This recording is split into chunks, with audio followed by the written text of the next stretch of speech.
खरं बघितलं तर या कार्यक्रमाला आम्ही घटक पक्षातले तिन्ही नेते उपस्थित आहे. आणखीन आम्ही कसं काय उपस्थित राहिलो हा एक मोठा चर्चेचा विषय आहे. सगळ्यांच्या मनामध्ये की उमेश पाटलांनी अशी काय जादू केली की सगळे नेते दिग्गजे एका व्यासपीठावरती पुण्यामध्ये आणले. हा सकाळच्यानं मला सुद्धा अनेक जणांचे फोन आले की सदाभाऊ तुम्ही खरंच जाणार आहे का.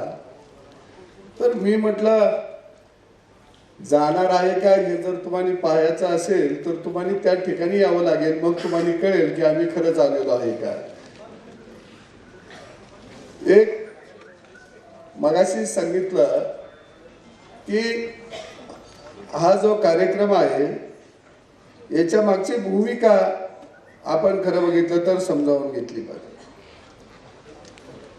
मी विशेषतः वाढदिवसाला जात नाही. त्याचं कारण मला वाढदिवस घालायचं म्हटलं तर तारीख माहित नाही.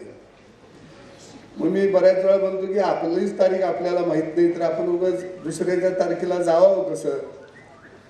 कारण मी अनेक वेळा म्हटलं दादा की आमची तारीख शाळेतली आहे आणि ती 1 आहे आणि मला वाटतं 1 तारीख बरेच जणांची आहे. कारण ज्याला काही तारीख मिळत नाही त्याला 1 मिळालेली आहे आणि ती मास्तरनं दिलेली आहे. जसं बऱ्याच वेळा एका आई वडील जर वारले तर बऱ्याच जणांच्या तारखा जुन्या लोकांच्या नसतात, त्याला म्हाळाचा महिना असतो. म्हणजे ज्यांना तारखा नाही त्याला म्हाळाचा महिना आहे आणि ज्याला जन्माची तारीख नाही त्याला जून महिना आहे. त्यामुळं बऱ्याच वेळा वाढदिवसाचा काही संबंध येत नाही. आणि खरंच मला एक वेळा दादा वाढदिवस घालायचं असं डोक्यात आलं. म्हटलं आपणही वाढदिवस घालावा, साजरा करावा. आणि शाळेत गेलो तर तारीख 1965 होती. 2 महिन्यांची तारीख 1 होती. पुढचं साल बदललं होतं. घरात आलो, आईला म्हणलं सगळे आम्ही 1वरच कसं आलो या. म्हटलं काही तारीख बिरीक आहे का नाही म्हटलं का. तर मग आई म्हटली तारीख बाबा लिहिली ते की घरातल्या तुळीवर. म्हणलं झालं काय. म्हणली जरा घोटाळा झाला. म्हणजे म्हशीला रेडकू झालं तुळीवरच लिहिलं, गाईला बैल दाखवला तुळीवरच लिहिला. म्हणजे 5-6 महिन्यानं मिळच लागे ना हे म्हशीचं आहे का बैलाचं आहे.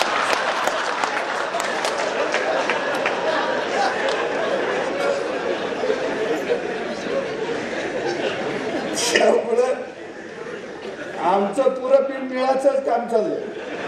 काय जानकर साहेब बरोबर आहे का.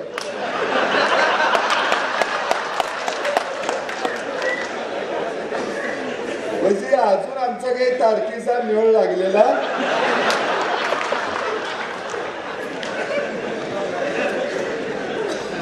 पण उमेश पाटील म्हटलं की मला माझा 36वा वाढदिवस आहे, शेतकऱ्यांना मदत करायची आहे. आणि माझी चांगली गोष्ट आहे. कारण मी दुष्काळ दिलासा यात्रा 1 वर्षापूर्वी काढलेली होती. मी म्हटलं काही यादी तुम्हाला देतो. या ठिकाणी त्या यात्रेतले अनेक कुटुंब या ठिकाणी आलेले मी पाहिले. आज शेतकऱ्याची अवस्था प्रचंड वाईट आहे या राज्यामध्ये.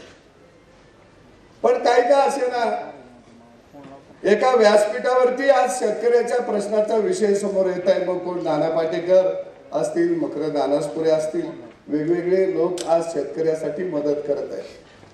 परंतु शेतकरी आत्महत्या का करायला लागला याच्या मागे आपल्याला जावं लागेल. त्याच्या आत्महत्या थांबल्या पाहिजेत. कारण दुष्काळ काही या महाराष्ट्राला नवीन नाही. छत्रपती शिवाजी राजांच्या काळामध्ये सुद्धा प्रचंड मोठा दुष्काळ होता. पण त्या काळामध्ये माझ्या शेतकऱ्यांना आत्महत्या केल्या नव्हत्या. का केल्या नव्हत्या. त्या काळामध्ये अगदी गावात सगळी बेचिराख व्हायची, खडी लुटली जायची. अशा काळामध्ये सुद्धा माझ्या शेतकऱ्याला मरावं वाटत नव्हतं तर लढावं वाटत होतं. याचं काय कारण होतं. कारण त्या काळामध्ये ते स्वराज्य शिवाजी राजांनी उभा केलं. ते गावगाड्यातल्या शेतकऱ्याला आणि गावगाड्यातल्या माई माऊलीला डोळ्यासमोर ठेवून स्वराज्य उभा केलेलं होतं. त्यामुळे त्या काळामध्ये गावगाड्यातल्या शेतकऱ्याला आणि माई माऊलीला वाटायचं हे राज्य माझ्यासाठी उभा राहतंय, याच्यासाठी मला लढलं पाहिजे, याच्यासाठी माझा जीव धोक्यात घातला पाहिजे.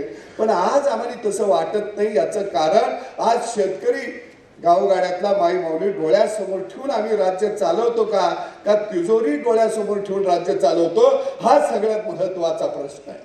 आणि म्हणून खऱ्या अर्थानं शेतकऱ्याचा आत्मविश्वास आज संपत चाललेला आहे.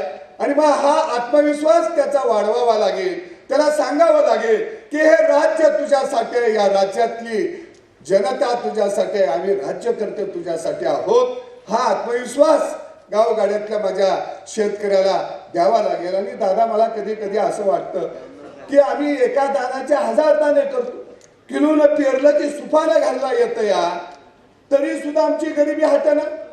काय जादू आहे अशी? आणि मग खरं बघितलं तर शेतकऱ्यासाठी योजना प्रचंड सगळे जाहीर करतात. कोण म्हणतं शेती परवडत नसलं तर गायी पाळा. दादा, आई शपथ, गायी पाळून चांगलं झालंय का? अजिबात झालं नाही. गायचं तोंड आमच्याकडून काच दुसऱ्याकडे. आणि मग म्हणजे गाय आम्ही पाळली, पण आमच्या पोरानं तूप खाल्लं नाही, आईस्क्रीम खाल्लं नाही. आईस्क्रीम दुसरंच आणतं या, तूप आमच्या पोरानं बघितलं नाही. आणि जिनी आमचं दही दूध तूप खाल्लं, ते सगळे काकडे साहेब पुण्यात सकाळची व्यायामला पळायला लागले. नवरा पुढं पळतीया, बायको मागणं पळतीया, का चरबी वाढली. 2-4 गायी घ्यान शान काढा. म्हणजे खरं जर बघितलं तर शेतकरी गरीब काय हे कुणी सांगितलं नाही का? सांगितलं. संत तुकडोजी महाराजांनी सांगितलं, कच्चा माल मातीच्या भावी. संत तुकडोजी महाराजांनी सांगितलं, तू मनविशी साऱ्या जगाचा पुशिंदा, तुझ्या पाठीला रे पोट, आणि आईत खाऊच्या घरामध्ये वाती दह्या दुधाचे लोट. म्हणजे खरं जर बघितलं तर आमची गरिबी सगळ्यांनी सांगितली, पण त्याचा उपाय मात्र कुणी केला नाही. कोणी बी यावं आणि आम्हाला सांगा कोंबड्या पाळा, म्हणजे शीट तुमच्याकडे ठेवा, अंडी आमच्याकडे पाठवा. म्हणजे जोडधंदा आम्हाला दिला. डुकरं पाळायला लावली, कोंबड्या पाळायला लावल्या, गायी पाळायला लावल्या, आणि बाकीच्यांना 5वा येतो ना योग, 6वा येतो ना योग, 7वा